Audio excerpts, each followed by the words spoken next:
Happy Thursday, everyone. This is Krystal Lee Moore Lucier, also known as your Home Sweet Home 519 Realtor, Krystal Lee Moore, with Royal LePage Triland Realty in London, Ontario, Canada. And this is episode 15 of Realtor Life, a fun and entertaining way to learn about life in the trenches as a real estate professional in Ontario, and hopefully to learn some valuable lessons and takeaways. Now for this week's 5 circle goals. These are inspired by Buffini & Company, and they are 5 goals for the 5 circles of our lives: spiritual, family, business, financial, and personal. I hope you're choosing goals for yourselves every week and writing them down. My spiritual goal this week is to continue to find time for myself and to meditate, play the ukulele, and listen to Elevation Church on Sunday. For my family goal this week, we are still finding time to spend together in the midst of busy realtor life, and my goal is to take some time on the weekend with my family as the weather gets a little warmer. For my business goal, I'm managing my listings for my awesome sellers this spring and my buyers, and finding time to start working on my MBA online and part-time this week as well. I'm also focused on getting new episodes for the podcast out. For my financial goal, I'm continuing to save and limit online spending or needless spending, and I'd love to start saving for our next vacation as soon as it's safe to take one. And finally, for my personal goal, I'm continuing our 13-week challenge with MedPoint here in London, Ontario, and I've taken all of the keto-inspired extra healthy fats out of my diet, and I feel so much better. I hope that hearing about my 5 circle goals has inspired you to choose or write down your own 5 circle goals. I'd love to hear more about them. You can go to my website at www.krystalleemore.ca and find my contact info, or send me an email at krystalleemore@royallepage.ca. And now, on to story time. In the seller's market that we're in, we hear from agents, yours truly included, who have worked with buyers and put in offer after offer after offer without success, until finally, once their morale is beaten down and the criteria the buyers need has been whittled down to the bare necessities, they finally secure a home and everyone's happy. What we don't hear a lot about in this market, however, is what it's like on the other side. What should you do as a listing agent when you have numerous offers coming in? What can you do? And what if you don't get multiple offers on a client's home in a seller's market? Or what if you do get multiple offers, but none of them is as high and amazing as the Jones's house got down the road? Here's some best practices from my experience. Listing the home and the big decision, to hold or not to hold. When we list a home in Ontario, there are basically 3 ways to address offers. First come, first serve is the first one. And we'll see this in a buyer's market or even a balanced market, and there are no offer instructions. Literally, first come, first serve. Sometimes you can even negotiate. What? Remember negotiating? Even in a seller's market, sometimes we'll find that there is no offer date. As a listing agent, it can be a little bit difficult when you do it this way because you haven't really allowed the entire open market to get to the house. But it's your seller's decision and it's your decision together with them. The second option is to hold offers but not have a form to go with it.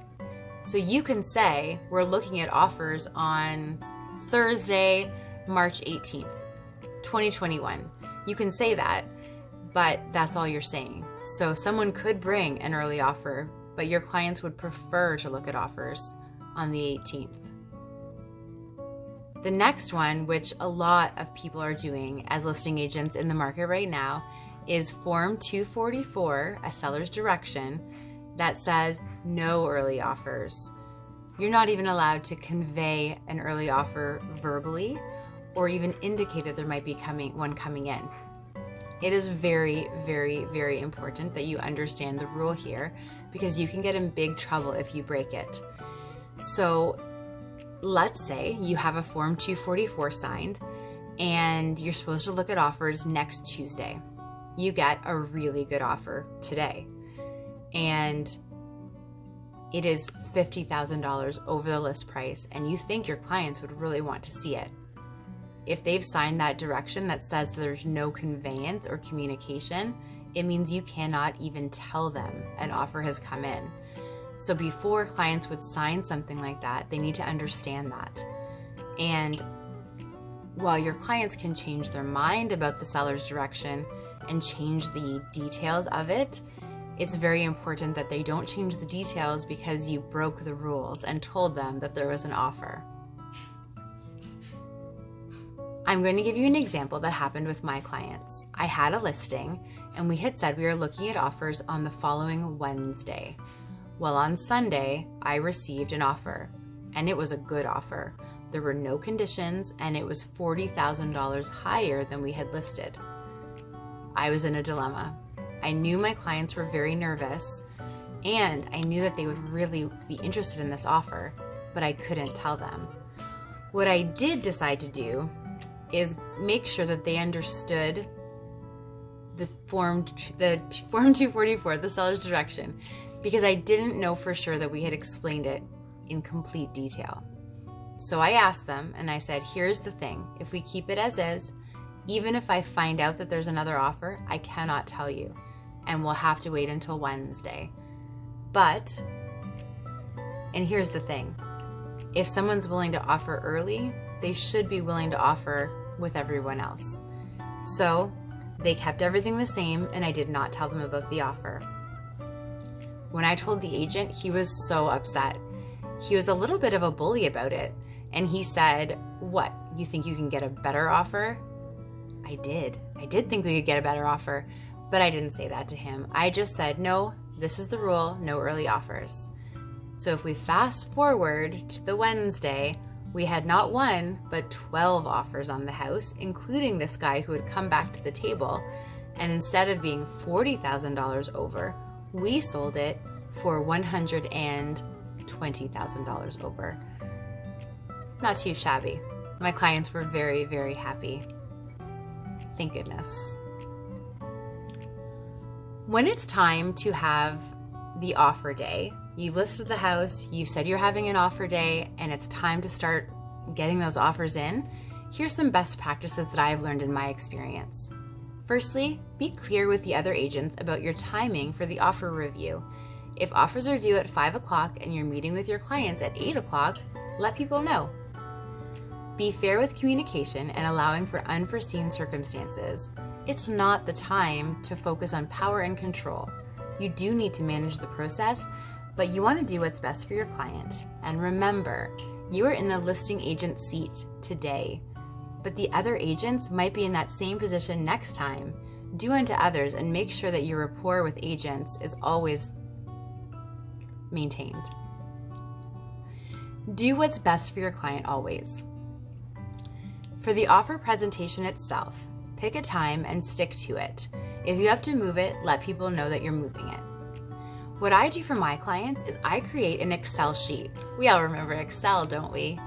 But I create an Excel spreadsheet with all of the important information easily conveyed with columns. So the agent name, the client names, their offer price, their deposit, any inclusions, their closing day, any conditions, and I try to make sure it's as easy to read as possible. And then I send that to my clients, or I'll print it out and bring it to my clients. In COVID times, and basically all the time now, we're usually doing things virtually. So I will actually share my screen and show them that Excel sheet, or I can actually email it to them and we can talk about it.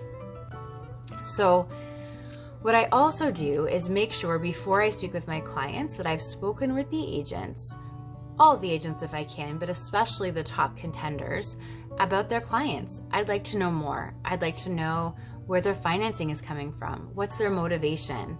especially in a strong competitive market, because sometimes buyers can get a little ahead of themselves with offers, and I'd like to know, if we choose their offer, where's the money coming from?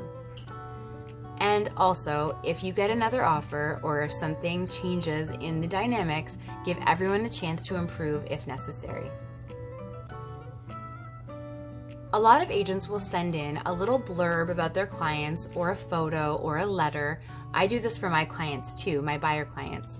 And so it's important that the sellers are able to actually see the letters and see the information. So I will actually send the letters or share the letters at the same time. It is important. What I always tell my buyers is that that emotional pull could be the thing that brings you over the edge. I think in the news just recently, there was a seller that actually chose the lowest offer because he liked her story and her letter the best. So it does happen. But usually, sellers are making a business decision. But if there's a way to feel good about who they choose and sell their house, they'll usually go that route. Lessons. Know your forms. Make sure that you are very well versed in all the forms you're using, especially the seller's direction, Form 244. Treat other agents with respect and try to build connection and rapport. I can't tell you how many times I've had good experiences for my buyers and my sellers when I have great rapport with the agents. It really matters, and it can make all the difference. So that's all for this week. If you have any comments, questions, or feedback, you can find me on Instagram at Your Home Sweet Home 519 Realtor, Facebook at Krystal Moore Real Estate Sales, or by going to my website at www.krystalleemore.ca. Stay healthy, happy, and grateful, everyone. Help us help you. It's what we do. Here's to a great week.